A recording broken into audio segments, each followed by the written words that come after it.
La noche había caído sobre la Ciudad de México como una cortina de terciopelo negro salpicada de luces doradas. En lo más alto de un edificio en Polanco, donde el lujo no se insinuaba, sino que se gritaba en mármol, candelabros y copas de cristal francés, Alejandro del Valle celebraba sus 35 años. No era una fiesta común, era una exhibición de poder, de dinero y de exceso. Hombres de negocios, políticos influyentes, actrices de telenovela, modelos internacionales, todos ellos desfilaban por la terraza de su penthouse como si estuvieran en una pasarela privada para multimillonarios.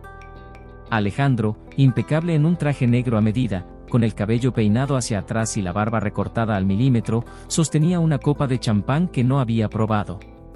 Su mirada recorría el lugar con aburrimiento, como si nada fuera suficiente para sorprenderlo. Había visto todo, probado todo, tenido todo. Al menos eso pensaba. Hasta que, entre risas y provocaciones, decidió lanzar una bomba en medio de la conversación. 1.000.000 de pesos mexicanos, por una noche conmigo. Pero solo para una mujer que nunca haya tenido nada. Las risas estallaron como fuego artificial. Algunos pensaron que era un chiste. Otros, que era una excentricidad más del heredero del Valle. Las modelos se miraron entre ellas con sonrisas falsas, mientras los empresarios brindaban como si hubieran escuchado la mejor ocurrencia del siglo. Alejandro bebió un sorbo por primera vez, sin emoción. Era una provocación. Una forma de llenar el vacío con un escándalo. Algo que lo hiciera sentir vivo. Pero entonces, ocurrió algo que ninguém había previsto. Una joven entró en el salón, sin ser invitada, sin ser esperada. Llevaba un vestido sencillo, de algodón claro, ligeramente arrugado. Su cabello rubio recogido en una trenza que caía sobre su hombro. Sostenía en sus manos un pequeño ramo de flores blancas, de esos que los niños venden en los semáforos. Se llamaba Lucía Ortega. Y no estaba allí por curiosidad. Estaba vendiendo flores en la puerta del edificio cuando una camarera confundida le pidió ayuda para llevar unas cajas a la cocina. Accedió sin pensar, como quien ayuda por costumbre, por reflejo. Pero justo cuando cruzó la puerta de vidrio del salón principal, escuchó las palabras de Alejandro. Para una mujer que nunca haya tenido nada. Y se detuvo. No por ofensa. No por miedo. Se detuvo porque supo que hablaban de ella. De su mundo. De la gente que camina por la calle sin ser vista, que recoge monedas para pagar una renta, que compra pan duro al final del día porque es más barato. Supo que hablaban de su madre, que murió trabajando en una lavandería. De su infancia en Iztapalapa. De los días en que vendía dulces afuera de las escuelas mientras otros niños aprendían a leer. Alejandro la vio. La miró como quien descubre un error en la perfección. Y, por primera vez en mucho tiempo, algo en su interior se estremeció. No era culpa. Era curiosidad. Intriga. Lucía no desvió la mirada. Caminó lentamente hasta una mesa lateral, dejó las flores en un florero vacío, y se giró hacia él con una expresión serena, casi desafiando su juego. El salón quedó en silencio. Como si todos esperaran que ella respondiera el reto. ¿1.000.000 por una noche? Preguntó, con voz clara pero sin levantar el tono. ¿Y qué incluye esa noche, señor del Valle? Algunos rieron nerviosos. Otros miraron a Alejandro esperando su reacción. Él sonrió. No una sonrisa vulgar. Era una sonrisa de sorpresa genuina. Esa mujer no parecía temerle. No parecía encajar. No pedía permiso para estar allí. Y sin embargo, parecía tener más presencia que todas las mujeres con vestidos de diseñador que lo rodeaban. Incluye lo que tú decidas aceptar, respondió él, todavía jugando su juego, pero sintiendo que ya no era del todo suyo. Lucía lo miró largo rato. No dijo nada más. Solo se dio la vuelta, caminó hacia la salida, y justo antes de desaparecer por la puerta, lanzó una frase que lo atravesó como un cuchillo frío. Tal vez acepte. Pero no por el dinero. Sino para que sepas lo que es estar con alguien que no te necesita. Y se fue. La fiesta siguió. Las risas regresaron. Pero Alejandro no volvió a sonreír esa noche. Ni volvió a mirar a otra mujer con interés. porque por primera vez, alguien lo había desarmado, sin tocarlo. Y en ese instante, el juego cambió. La provocación ya no era una broma. Era un desafío. Uno que él jamás había imaginado perder. Alejandro no era un hombre que se quedara esperando. Al día siguiente, mandó investigar a Lucía Ortega. Nombre, edad, dirección, todo. Pero lo que más lo impresionó no estaba en ningún registro, el coraje en su mirada. No era la desesperación de quien necesita dinero. Era algo más raro, la dignidad de quien ya lo ha vivido todo, pero aún lleva luz en los ojos. Cuando por fin logró ubicarla, envió un chofer hasta la florería callejera donde ella vendía sus pequeños arreglos. En el papel que le mandó, solo decía, la propuesta sigue en pie. Pero quiero que vengas a tu manera. Nada de lujos. Solo tú. Lucía dudó. No por miedo, sino porque ya había visto a muchos hombres ricos creyendo que podían comprarlo todo. Ella conocía bien el olor de la humillación. Y no era algo que pensara volver a sentir. Pero aquella propuesta absurda seguía resonando en su mente, y no era por el dinero, sino por esa sensación de que aquel hombre, detrás de su arrogancia, escondía algo que ni él sabía nombrar. Esa noche, llegó al edificio con el mismo vestido sencillo, el cabello recogido de forma despreocupada. El guardia dudó en dejarla pasar, hasta que Alejandro apareció, en persona, en el vestíbulo. Al verla, no pudo ocultar su sorpresa. Lucía se veía aún más serena que la noche anterior. Acepto, dijo sin rodeos, mirándolo con firmeza. Pero con una condición, no habrá sexo. Ni insinuaciones. Solo quiero que me escuches. Una noche. Nada más. Alejandro rió. No con burla. Fue una risa de sorpresa, como quien jamás había oído que alguien pusiera condiciones a algo que él mismo había propuesto. Aceptó. No porque le pareciera razonable, sino porque creía que era solo cuestión de tiempo hasta que ella cediera a la seducción. Siempre conseguía lo que quería. Pero esa noche, no fue como ninguna otra. No subieron al penthouse. Lucía pidió salir de allí. Tomaron uno de sus autos y, para sorpresa de Alejandro, no fueron a un restaurante de 5 estrellas ni a un bar exclusivo. Fueron a las calles de Iztapalapa, donde ella creció. Caminaron por callejones que olían a tamales y tierra. Compraron pan dulce a un vendedor nocturno. Se sentaron en una placita donde unos niños jugaban fútbol descalzos, y allí Lucía empezó a contar su historia. Habló de su madre, que murió limpiando casas para familias que ni siquiera sabían su nombre. Del padre que nunca volvió después de una pelea. De su adolescencia vendiendo flores a la salida de los bares. Y con voz tranquila, confesó cuánto odiaba la lástima. ¿Los pobres no necesitamos lástima? Necesitamos respeto. Alejandro escuchaba en silencio. Por primera vez, no era él quien llevaba la conversación. Y mientras más hablaba ella, más pequeño se sentía él. No en el sentido de inferioridad, sino como alguien que nunca había salido de su propio castillo, y que ahora, al fin, veía el mundo real. Ella lo llevó a una iglesia que permanecía abierta durante la madrugada, donde unas ancianas rezaban de rodillas sin pedir nada más que salud y paz. Después pasaron por un mercado donde los vendedores aún desmontaban sus puestos. Uno la saludó por su nombre. Otro le ofreció una fruta que había sobrado. Todos aquí creen que soy una vendedora más. Y tienen razón. Pero eso no me hace menos mujer, ni menos digna. Alejandro, acostumbrado a mujeres que competían por su atención, guardó silencio. Algo dentro de él empezaba a moverse. Una especie de vergüenza. Pero no por ella, por él mismo. Por la vida que llevaba, por las cosas que decía, por los caprichos que creía que eran logros. Ya pasaban de las 3 de la mañana cuando regresaron. En el auto, el silencio decía más que cualquier conversación. Lucía miraba por la ventana, tranquila. Alejandro la observaba de reojo, intentando entender por qué aquella mujer lo desarmaba sin esfuerzo. Al llegar al edificio, él abrió la puerta del coche, le ofreció ayuda para bajar, pero ella lo rechazó con un gesto amable. No olvides lo que viste hoy. Porque eso no se compra con millones. Y se fue. Él se quedó allí, parado en la acera, con el viento de la madrugada soplando sobre la ciudad. Por primera vez en mucho tiempo, no sentía deseo. Sentía respeto. Y una extraña necesidad de ser alguien mejor. Lucía no se había rendido. Y quizá, por eso mismo, sabía que nunca podría olvidarla. La mañana siguiente amaneció con un sol cruel y una ciudad que parecía no recordar lo que había pasado la noche anterior. Pero para Alejandro del Valle, nada era igual. Había pasado horas en silencio, repasando cada palabra de Lucía, cada gesto, cada verdad lanzada como piedra contra su mundo blindado.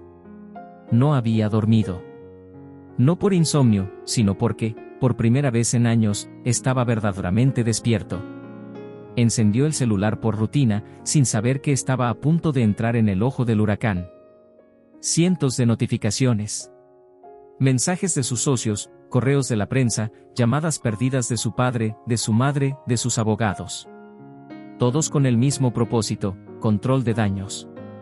Porque en todos los portales, en cada red social, la noticia ya era un escándalo nacional.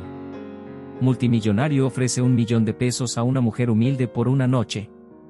El titular aparecía en letras enormes, acompañado por una foto borrosa tomada por uno de los asistentes a la fiesta.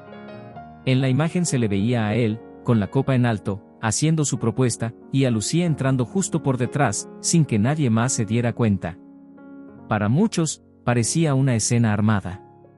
Para otros, la confirmación de lo que siempre habían pensado: los ricos juegan con los pobres.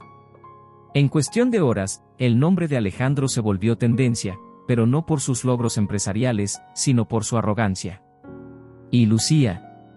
Lucía fue apodada en los comentarios como la florista millonaria, la estafadora rubia, la nueva amante del heredero. Alejandro intentó llamarla 1000 veces. No hubo respuesta. Cuando fue al lugar donde solía vender flores, el puesto estaba vacío. Nadie sabía de ella. Era como si se hubiese evaporado. Aquello lo inquietó, no porque creyera que había huido con el dinero, en realidad, ni siquiera se lo había entregado, sino porque algo no cuadraba. Esa mujer no era como la pintaban los medios. Decidió encontrarla. No para justificarse, sino para entender. Pidió ayuda a su asistente personal, que revisó registros, cámaras de seguridad, incluso clínicas de la zona. Una semana después, por fin, apareció una pista: una enfermera de un hospital público en Tlalpan reconoció a Lucía. Dijo que era voluntaria en una sala infantil, que siempre aparecía sin avisar, para llevar flores, libros o simplemente contar historias a los niños con cáncer. Alejandro fue hasta allá. Disfrazado, con gorra y ropa sencilla, entró por la puerta trasera y esperó. Cuando ella apareció, vestida con jeans gastados, una bata blanca prestada y la misma mirada serena, él no pudo moverse. La observó a lo lejos mientras limpiaba el rostro de una niña calva, con la suavidad de quien sabe que el contacto también cura. No había cámaras. No había público. Lucía sonreía con los ojos, como si hubiera nacido para estar allí. Era difícil imaginar que esa mujer se hubiera involucrado en algo por venganza, por interés o por dinero. Cuando finalmente se acercó, ella no mostró sorpresa. Solo lo miró como quien ya esperaba ese momento. ¿Qué haces aquí?, preguntó con calma. Alejandro no respondió de inmediato.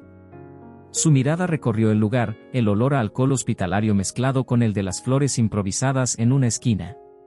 Respiró hondo. Quiero entender quién eres en realidad. Lucía bajó la mirada por un instante. Luego volvió a mirarlo, firme.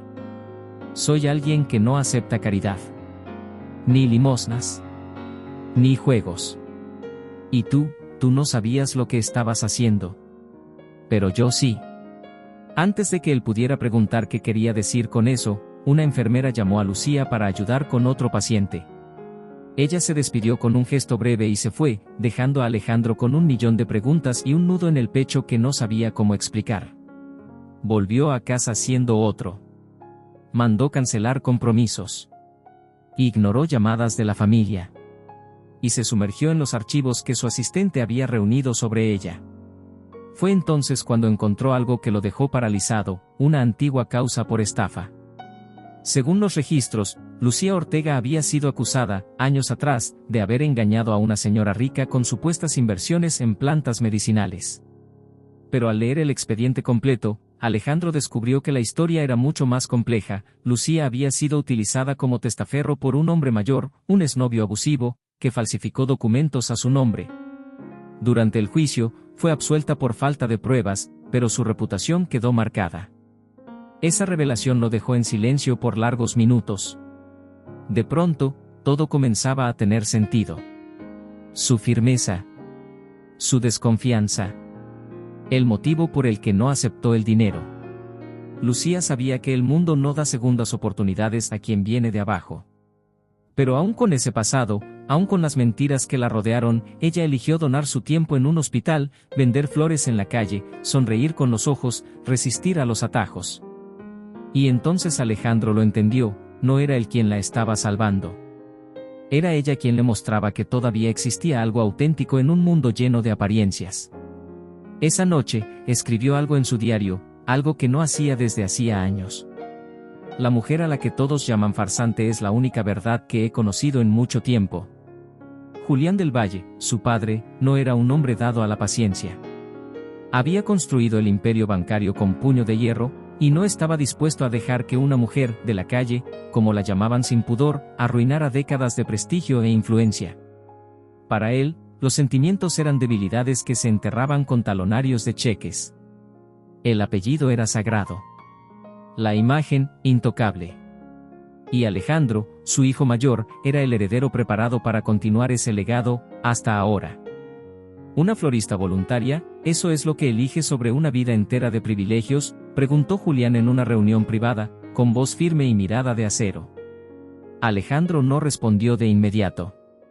Sabía que cualquier palabra podría desencadenar una guerra. Mas también sabía que Hanao era maíz o mesmo homem de antes. Algo en seu interior había despertado. Henao tina volta. Ella no es solo una florista. Y tú no me conoces tanto como crees. Fue la primera vez que le habló así a su padre. La tensión en la sala se volvió tan densa que parecía cortarse con un suspiro. Julián lo miró como si acabara de traicionar a la sangre. Sin levantar la voz, dictó la sentencia. Si sigues con esto, si insistes en manchar nuestro apellido por un capricho pasajero, serás desheredado. No solo de la empresa. De todo. No hubo gritos. Solo una puerta que se cerró tras Alejandro, mientras el resto de la junta ejecutiva evitaba cruzar miradas. Él no titubeó. Caminó por los pasillos del edificio que había sido su segunda casa durante años como si ya no le perteneciera. Afuera, el viento le pegó en la cara como un aviso, la vida cómoda había terminado. Pero lo que Alejandro no esperaba era que Lucía se enterara, y tomara una decisión por él. Días después, la buscó en el hospital. No estaba. Preguntó a los niños, a las enfermeras, a los médicos. Nadie la había visto desde hacía 2 días. Regresó al punto donde solía vender flores. Vacío. Ni rastro. Solo una nota doblada, pegada con cinta a la parte trasera de un poste, con letra pequeña y apretada. No quiero ser la razón por la que pierdas todo. No nací para destruir familias, sino para reconstruir la mía. Te deseo paz. Lucía. Alejandro quedó de pie varios minutos frente a aquella nota. Era breve, seca, pero cargada de resignación. No era una despedida dramática, ni un gesto de mártir. Era una retirada silenciosa, de alguien que entendía que amar no siempre significaba quedarse. Pero había algo que ella no le había contado. Algo que se escondía detrás de su mirada triste, de sus silencios calculados, de su constante resistencia a los regalos, al dinero, a cualquier cosa que viniera del apellido del Valle. Intrigado por la sensación de que faltaban piezas, Alejandro decidió profundizar más. Volvió a los archivos, pero esta vez no buscó a Lucía, buscó en su propio pasado.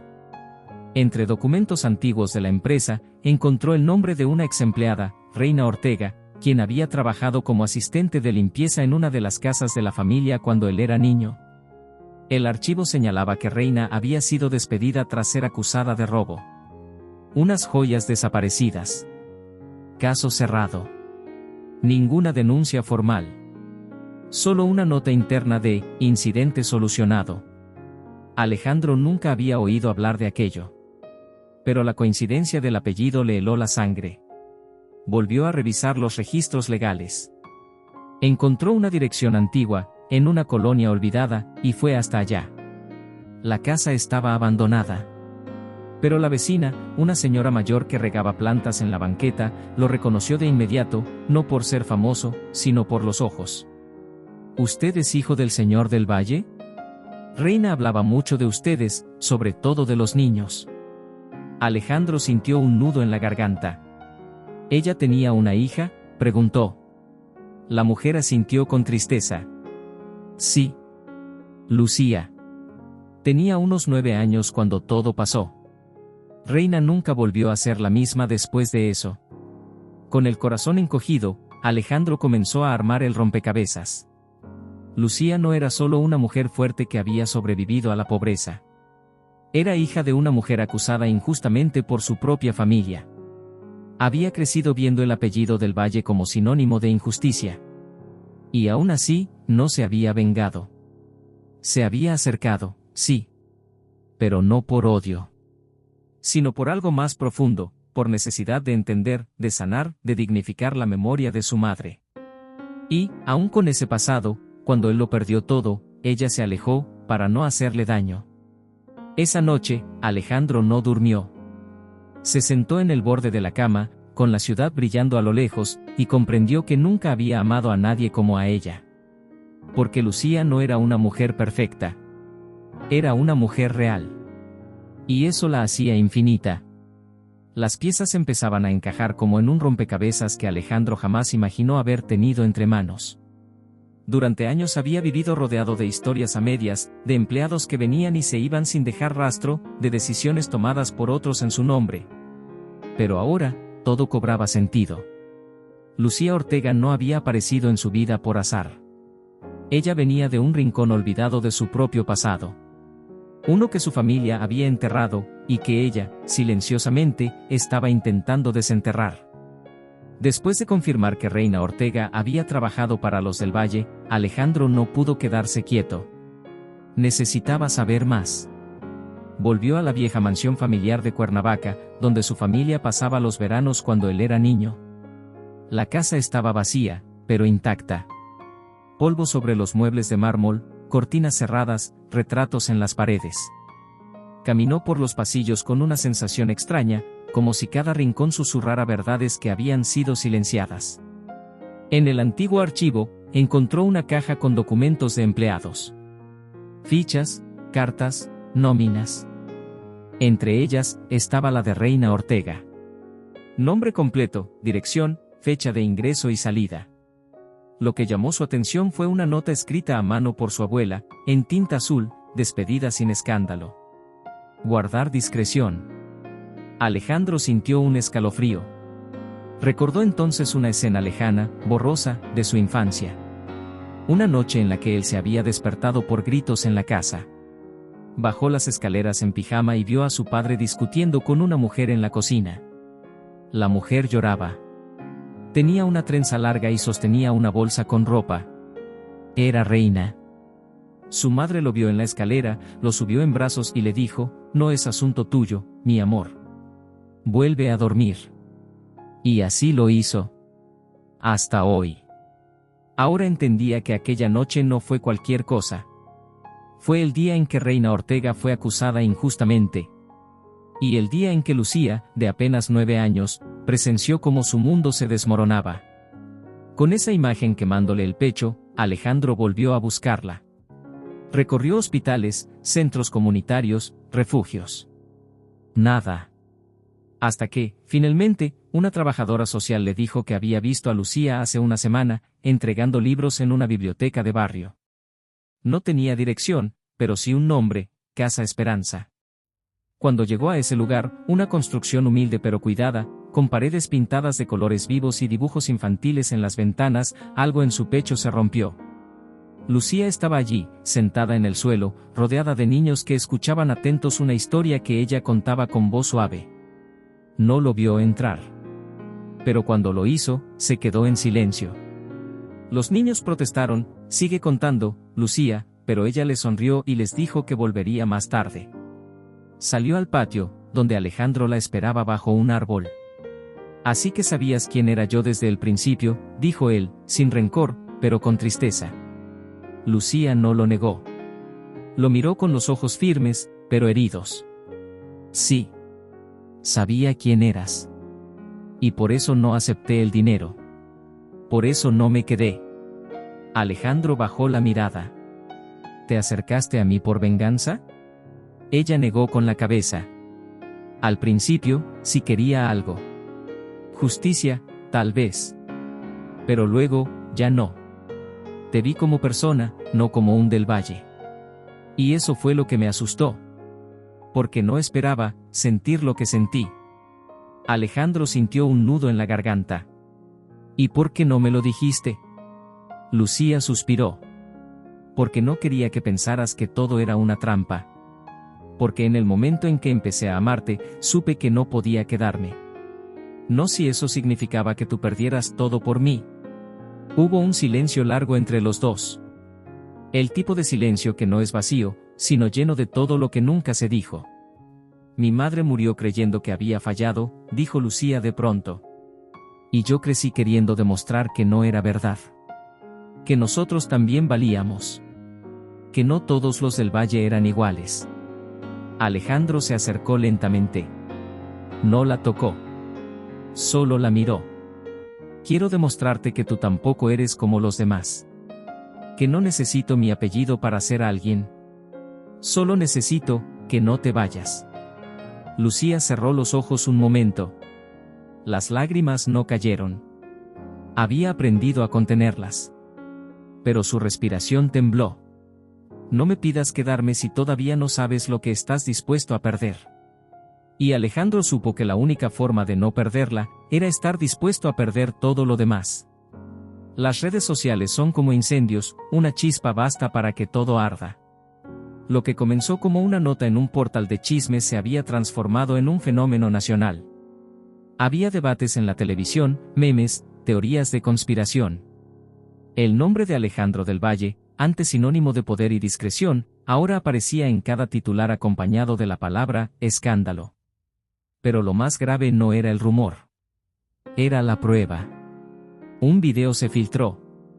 Alguien lo había grabado en la fiesta, probablemente uno de los invitados que no resistió la tentación de inmortalizar el momento. En el clip, Alejandro aparecía de pie, copa en mano, lanzando su provocadora propuesta, 1 millón de pesos, para quien nunca haya tenido nada. La imagen era clara. El audio, nítido. Las risas de fondo convertían la escena en algo peor, un circo de privilegios. Pero había algo más. El video mostraba, en un ángulo distinto, el momento exacto en que Lucía entraba por error al salón. La cámara capturaba su rostro confundido, su andar tímido, su vestido sencillo, las flores en las manos. Y luego, un detalle que pocos notaron de inmediato, la forma en que Alejandro la miró. No fue una mirada de burla. No fue sorpresa. Fue algo más cercano a la admiración. Un gesto pequeño, apenas perceptible, pero revelador. Como si, en medio de la arrogancia, algo en él se quebrara al verla. El clip se viralizó. Pero no todos lo interpretaron de la misma manera. Las redes se dividieron. Unos la llamaban la oportunista del millón, insinuando que todo había sido planeado, que Lucía se había infiltrado en la fiesta sabiendo lo que iba a ocurrir. Otros la defendían con fiereza, argumentando que era víctima de un sistema que siempre condena a los de abajo mientras excusa a los de arriba. Las entrevistas empezaron a multiplicarse. Se sacaron fotos antiguas de Lucía. Capturas de su paso por el hospital. Comentarios antiguos sobre su madre. Incluso recuperaron el archivo del proceso de estafa del que había sido acusada años atrás. Aunque había sido absuelta, la mancha mediática era suficiente para desacreditarla. En menos de una semana, la reputación de Lucía fue arrastrada por el barro. Y ella, desapareció. No hubo comunicados. No hubo defensas. Solo silencio. Mientras tanto, Alejandro, que había permanecido en las sombras desde su salida de la empresa familiar, decidió hacer lo impensable. Alejandro apareció sin escoltas, sin corbata, con el rostro serio pero sin rastro de vergüenza. Subió al estrado y esperó que el murmullo cesara. No estoy aquí para defenderme. Estoy aquí para contar la verdad. Un murmullo recorrió la sala. El video que vieron es real. Dije lo que dije. Estaba borracho de poder, no de alcohol. Vivía en una burbuja, creyendo que el mundo era un tablero donde yo podía mover las piezas a mi antojo.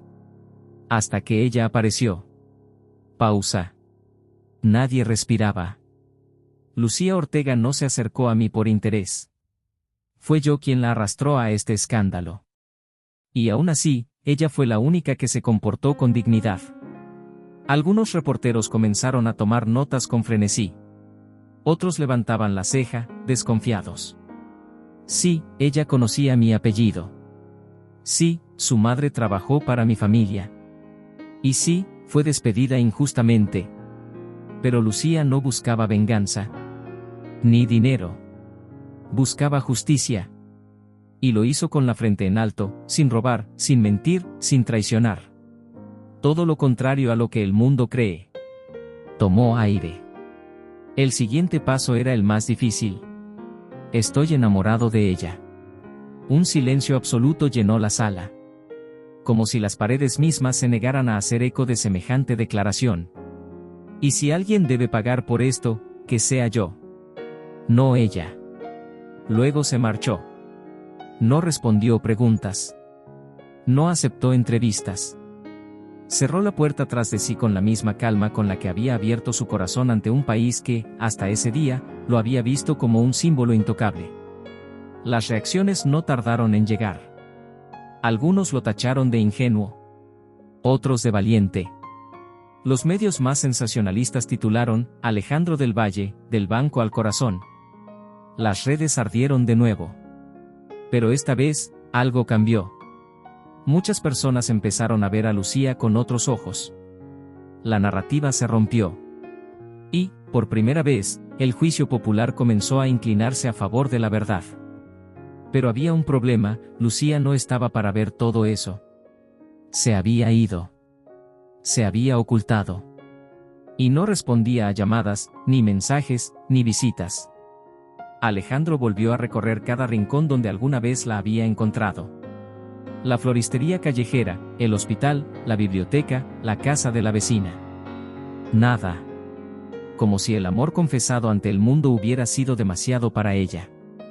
Y entonces, entendió algo que lo golpeó más que todas las críticas juntas. Lucía no huyó por miedo al escándalo, huyó porque lo amaba.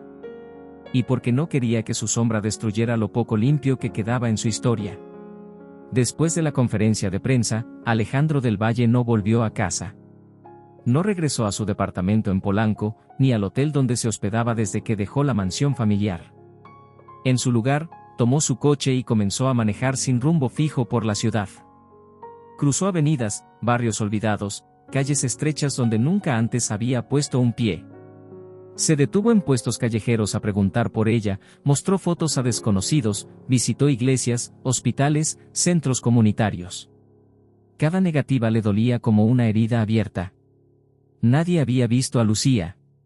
Nadie sabía dónde estaba. Pasaron días. Luego semanas. Alejandro dejó de contestar llamadas. No le importaban los negocios, las reuniones, ni siquiera las amenazas veladas de su padre. Había algo más urgente que cualquier herencia, recuperar a la mujer que había cambiado su vida desde la raíz.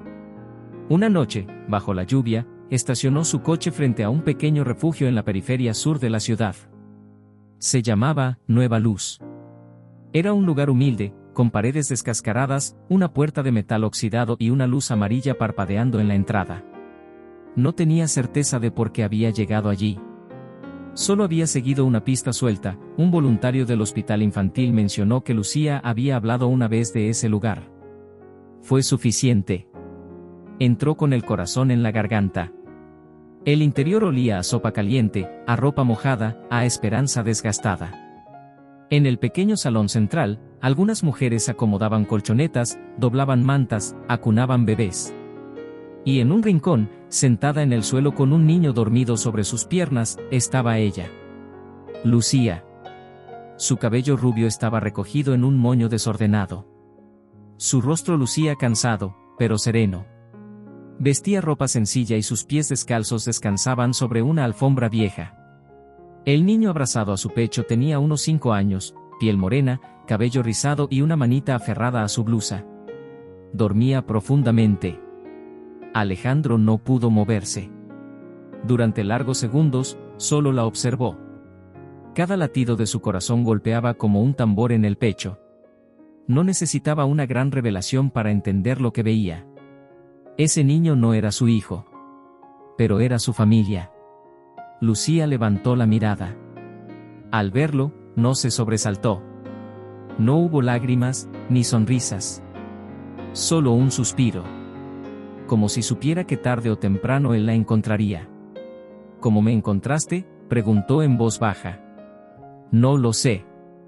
Solo sabía que no podía dejar de buscarte. Ella acarició la cabeza del niño con ternura.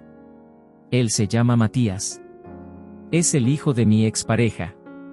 De un hombre que no merece ser recordado. Murió hace 2 años. Desde entonces, yo lo cuido como si fuera mío. Porque, en el fondo, lo es. Alejandro asintió. No preguntó más. No necesitaba los detalles para entender la historia que se escondía en los ojos de Lucía. Sabía que ese niño no era una carga para ella. Era su elección. Un acto de amor, de redención, de humanidad pura. No vine a pedirte explicaciones, dijo él finalmente. Vine a ofrecerte algo que nunca te ofrecí antes. No dinero. No un futuro de lujo. Solo un comienzo nuevo. Uno real. Contigo. Y con él, si tú me dejas. Lucía cerró los ojos. Durante tanto tiempo había luchado contra el abandono, el juicio, la pobreza, la pérdida. Había aprendido a no esperar nada de nadie. Pero Alejandro no era el mismo hombre de la fiesta. No era el heredero arrogante que lanzaba millones al aire para divertirse. Era un hombre roto que había elegido reconstruirse. ¿Y si esto no funciona?, preguntó con voz temblorosa. Entonces fallaremos juntos. Pero será nuestro error, no el de los del Valle, ni el de la prensa, ni el del mundo. Lucía miró a Matías. Luego a Alejandro. Y en ese instante supo que no necesitaba garantías, contratos ni promesas eternas. Solo necesitaba que, por primera vez en su vida, alguien la eligiera de verdad. ¿Sabes cocinar arroz?, preguntó, sonriendo por primera vez en semanas. Alejandro soltó una carcajada. No. Pero puedo aprender. Ella asintió. Entonces empezamos por ahí. Y así fue como el amor, ese que parecía imposible, se abrió paso entre ruinas. No como un cuento de hadas, sino como un pacto silencioso entre 2 personas que habían aprendido a sobrevivir, y que ahora, finalmente, estaban listas para vivir. 1 año después, la Ciudad de México seguía siendo la misma en muchas cosas: el tráfico, las prisas, las diferencias sociales marcadas en cada esquina. Pero en un rincón discreto de Coyoacán, detrás de una fachada modesta pintada de blanco y rodeada de bugambilias, algo había cambiado profundamente. Allí funcionaba la sede central de Fundación Renacer, un proyecto sin fines de lucro dedicado a mujeres y niños en situación de vulnerabilidad. No era una ONG cualquiera. Era un símbolo de algo mucho más profundo, la caída de un imperio, y el nacimiento de otro. Alejandro del Valle ya no aparecía en las revistas de negocios. Su nombre había desaparecido de las juntas directivas y de las listas de herederos más poderosos del país. Pero eso no le importaba. Cada mañana se despertaba temprano, vestía jeans, una camisa simple y se colocaba un gafete plastificado con su nombre, Alejandro, voluntario. Nadie en la fundación lo llamaba señor. Ni ingeniero. Ni licenciado. Solo Alejandro. Y eso era más que suficiente. Lucía, por su parte, era el corazón del lugar. Coordinaba actividades, consolaba a madres solteras, organizaba talleres de autoestima, clases de lectura, sesiones de juego con los niños. Su presencia era luz. Matías corría por los pasillos como un hijo más del hogar, con una mochila en la espalda y una risa contagiosa que llenaba los espacios de esperanza. La primera gran donación que recibieron para levantar la fundación fue, curiosamente, de 1 millón de pesos. El mismo monto que, un año atrás, Alejandro había ofrecido como provocación. Solo que esta vez, ese dinero no compraba una noche. Ni silencio. Ni apariencias. Esta vez, era una semilla. Una tarde cualquiera, mientras organizaban una feria solidaria en el patio de la fundación, un periodista se acercó con curiosidad. Quería hacer una nota sobre el lugar. No por el morbo de lo que fue, sino por el impacto real que empezaba a causar. Había oído que detrás de todo estaba, el hijo del banquero caído, y la florista de la polémica. Pero cuando los vio, se detuvo. No encontró escándalo. Encontró familia. Pidió una entrevista. Alejandro aceptó, con una condición, que no usara la palabra caído. Porque él no había caído. Había elegido bajarse del pedestal. ¿Se arrepiente de haberlo perdido todo?, preguntó el reportero. Alejandro miró a Lucía, que jugaba en el suelo con Matías y otros niños. Luego respondió, con una sonrisa tranquila. Lo perdí todo, sí. Menos lo que realmente importa. Perdí el apellido en los titulares, pero gané una vida con propósito. Perdí oficinas llenas de aire frío, y ahora tengo abrazos calientes cada día. Perdí el respeto de quienes solo me valoraban por mi fortuna. Pero gané el amor de quienes me miran a los ojos sin miedo. Lucía no escuchó la entrevista.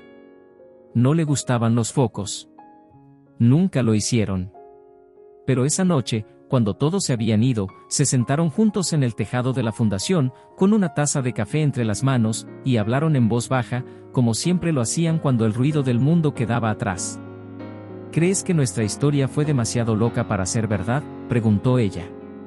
Creo que nuestra historia fue lo que necesitábamos para encontrarnos.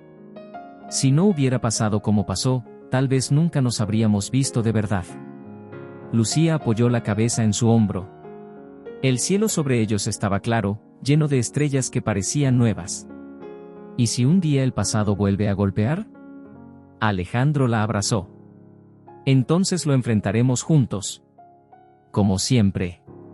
Al día siguiente, Alejandro dio una charla en un colegio público sobre finanzas básicas. Nadie supo que era el exdirector de una de las bancas privadas más grandes del país.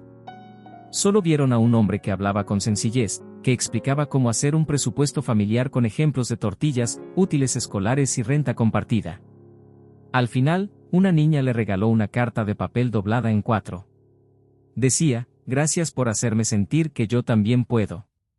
Esa noche, Alejandro lloró. No por tristeza, sino porque entendió, finalmente, lo que su vida significaba. No era dinero. No era poder. Era impacto. Era transformación. Era amor. Con los meses, la fundación creció. Abrieron una segunda sede en Puebla. Luego otra en Oaxaca.